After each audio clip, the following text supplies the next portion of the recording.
Now, whenever I get some free time to relax from the crypto markets, whether it's staring at a price on a coin that's not moving, or if I'm super stressed out from trading, I play some online poker. And one of the sites I've been playing on for years that accepts cryptocurrency is Ignition Poker. And sometimes I win and sometimes I lose, but the nice thing about playing here is they have both free and real money games. And I wanted to show you guys another recent session where I made a tough call all in early, but it paid off and we got a nice winner. Of course, as I'm getting into this, I also wanted to point out that you guys could learn more about Ignition or grab a bonus for getting started with them directly below in the description. Don't forget to tap that like and let's get into these hands. Okay, so the first couple hands I, basically played tight, folded, but we're going to get into a situation here with pocket sevens, where the player on my left, he had, I think he was up like $600, and he made an all-in shove move, and it just felt like he had a hand like ace-king, something like that, not exactly like a pocket pair, and I made a really tough call coming up here. And, you guys could look at some of these hands and be like, dude, you got super lucky, but you got to understand, like, there's definitely a lot of thought process going into the moves that I make in these gameplays that I post, so it's not just... I'm not just winging it here. I am really thinking about these decisions. Like, should I do this? Should I fold? Should I raise? Should I just go for a play here, come over the top? Should I 3-bet? Should I 4-bet? Is this the right time to bluff? Is this the right time to fold?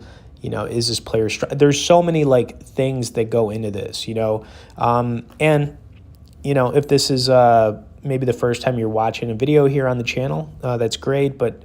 I think we're getting kind of close to, I want to say 800 to 1,000 videos I posted at Cash Games, obviously on a few different sites, but Ignition is one of my main ones, and I'll tell you what, guys, if you put in the work, you can definitely make money here, but more importantly than that, online poker, it's entertainment. We all love playing this game. I don't play professionally. I play 3 or 4 times a week, almost religiously at this point, and I just love to play, I do review my sessions a lot of the time to see what I could have done to improve, if I should have just, folded, done something different. And there's a hand replayer on here as well, which is something I recommend. Whatever site you're currently using, use the hand replayer, go over your session, see if you could have done some things right or wrong, and, what you could improve on in the next session. I don't think anybody really does that. Maybe 1% of players, but I do it all the time. Okay, anyways, here we go with the pocket sevens. I decided to make a call here, and you can look at this and be like, dude, are you crazy? But, it felt like I was just sick of this guy on my left, right? I mean, he was bullying everybody around. It felt like we would be in a basically a flip situation. I don't know what the exact odds were here. But it felt like he had ace-king. I was putting him on ace-king. I wasn't putting him on a pocket pair. It just felt like he was trying to get me out of the hand so he could just go heads up with this guy. But I decided, you know what?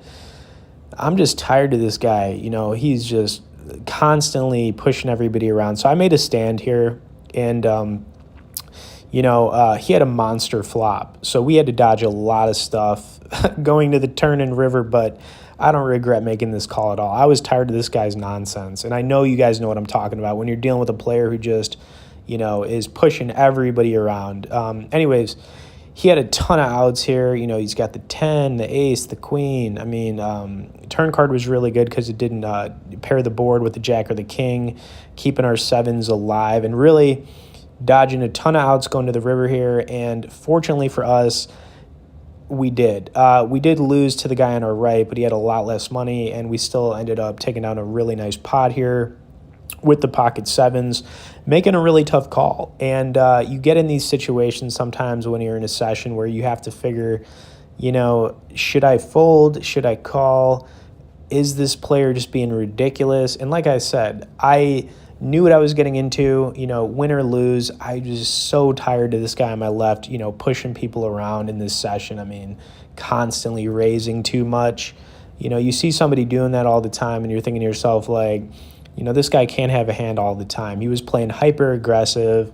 I made a stand right there with the pocket sevens. It worked out. Obviously, I could have easily lost that hand, but yeah, I did what I had to do right there, and we got a a good run out on that and took down a nice pot. But continue sticking around, guys, because we got some more hands, interesting spots we're going to be going over here. And I think I got up to like 480. So, yeah, still some interesting stuff. Feel free to comment. I'm sure a lot of you are going to be like, are you crazy calling with those sevens? But like I said, I just felt like it was going to be one of those ace-king situations, ace-queen. I didn't put him on a pocket pair. Obviously, if I put him on a pocket pair, I would have just folded that. I wouldn't even got involved with it, but I did not. So, yeah. Enough said.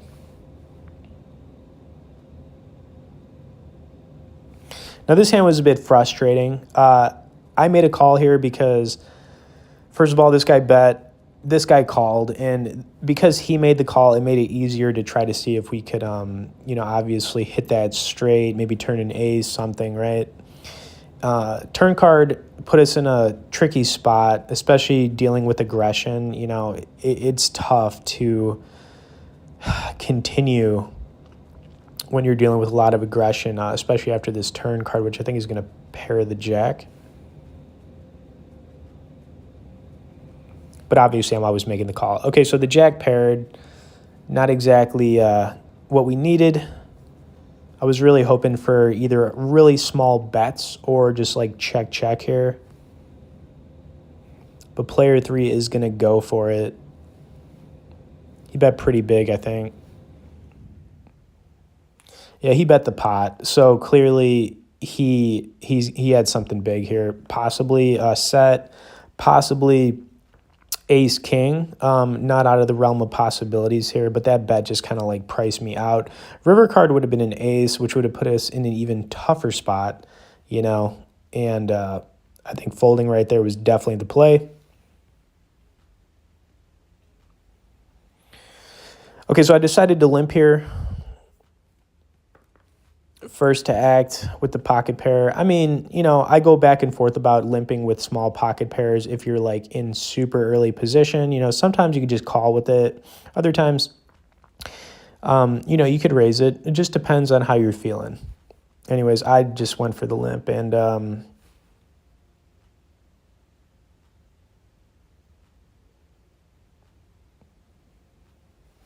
okay.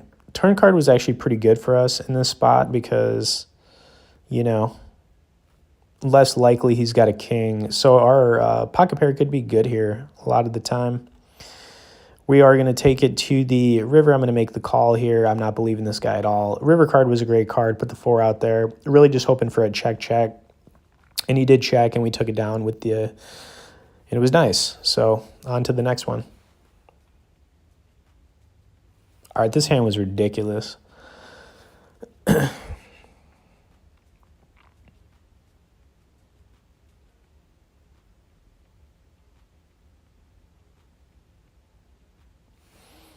Yeah, so we flopped a monster here. And really, guys, when you have kind of like weird hands like this, it could be jack 6, it could be like a queen 6, queen 7, king 7 suited type of hands. You definitely should protect because if you're dealing with somebody raising in late position, I always say this, they probably don't have a good hand either. And if you're suited with something, you might as well protect because you're already in the hand. You've already got money invested into it. You might as well make a call. Anyways, this guy's going to go for a bet here. I went for a raise, hoping he would make a call because we're not losing to a whole lot here. I mean, we're losing to jack 8 and jack 9. The odds of him having a jack, honestly, super low because we've got one. So putting this all together, I went for the raise. Not too much, but enough where maybe if he had maybe like a straight or a weaker jack that doesn't have the boat, he might make the call here, which I was hoping for. But he is going to fold, and I'm not sure what he had, honestly.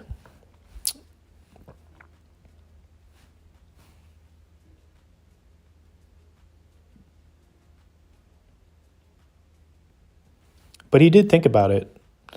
Maybe my sizing was a little bit too much, but I really wanted to get paid off there, get something out of that.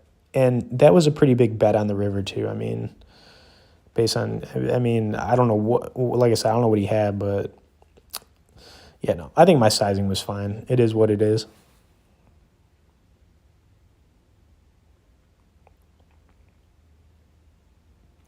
Okay, so far just playing pretty standard after getting that pocket sevens to hold up on that all-in spot.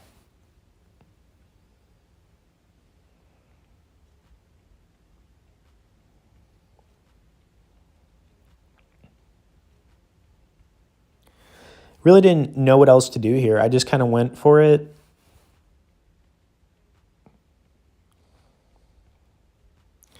I mean, you got to play aggressive in these games. I guess I could have 4-bet that, but I decided, you know what? Let's just go for it. And he folded. So it worked out.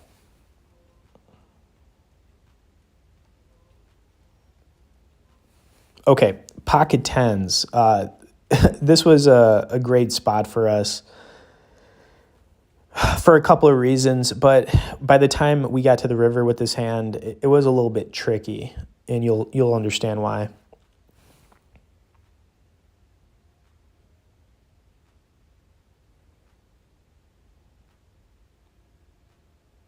I'm really just hoping this guy calls. If he wants to 3-bet it, that's fine as well.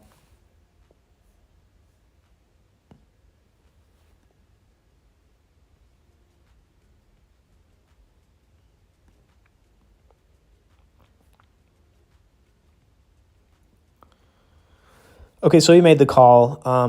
Yeah, ace hit the board. Don't like seeing that, but at the same time, he doesn't have to have an ace here. Like, a lot of the time, he definitely doesn't. So, really, we're just looking to hit a 10, and you better believe it here. We are going to hit that miracle 10 on the turn. And it did not do anything with the flush, which is great. So our hand is just looking super good here. Now there's 2 flush draws out there, which I'm very aware of. You've also got those weird hands like queen jacks, just a lot of weird hands, very possible in here. Best case scenario for us, the board pairs, that's really what I'm looking for here, or possibly like a deuce or something, right, or a 5.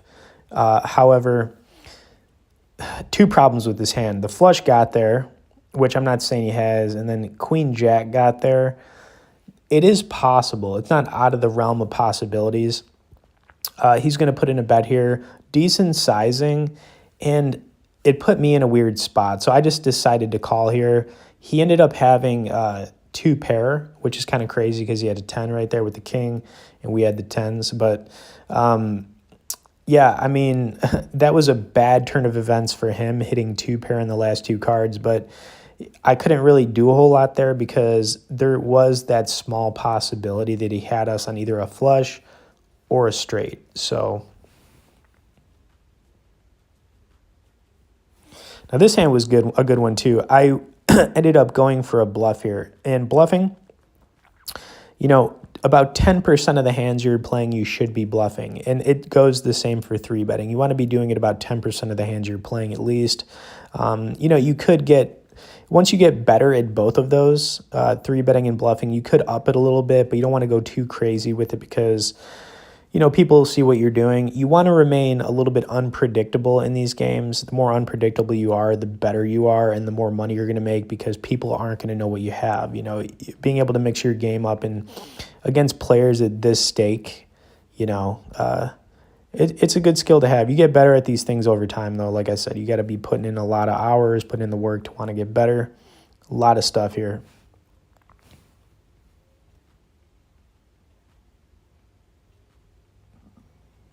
Okay, not a lot here. Really just looking for runner cards. And, me having to figure out, do I want to try to make a play and continue with this? I decided, you know what, let's do it. Turn card, not really great, not terrible, because it did give us some more outs for hitting straights, but, we don't have the hearts.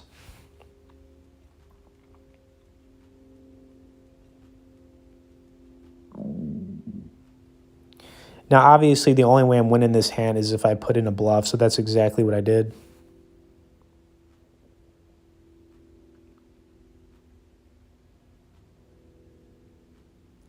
Wasn't real. I probably was 75% sure this might get through.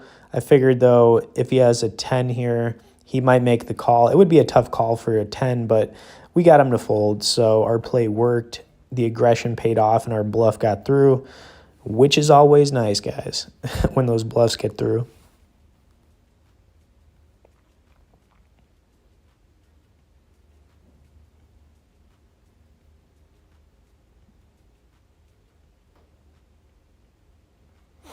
All right, next hand I just protected.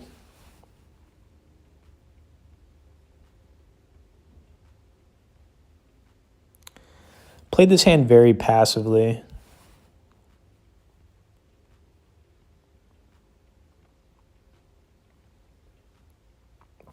Which I think is fine. If somebody's betting into you, and you've got top pair like this and everything's looking pretty good, just let them keep betting, you know.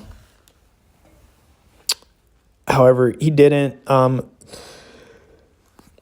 We ended up hitting the straight. Flush got there. I was hoping he would put in a bet. I regret not betting, and that was it. Anyways, I hope you guys enjoyed some more hands here. Like I said, you'd also get in our poker newsletter where we send out 1 email a week on updates. Thanks for watching this, and we'll see you on the next poker video.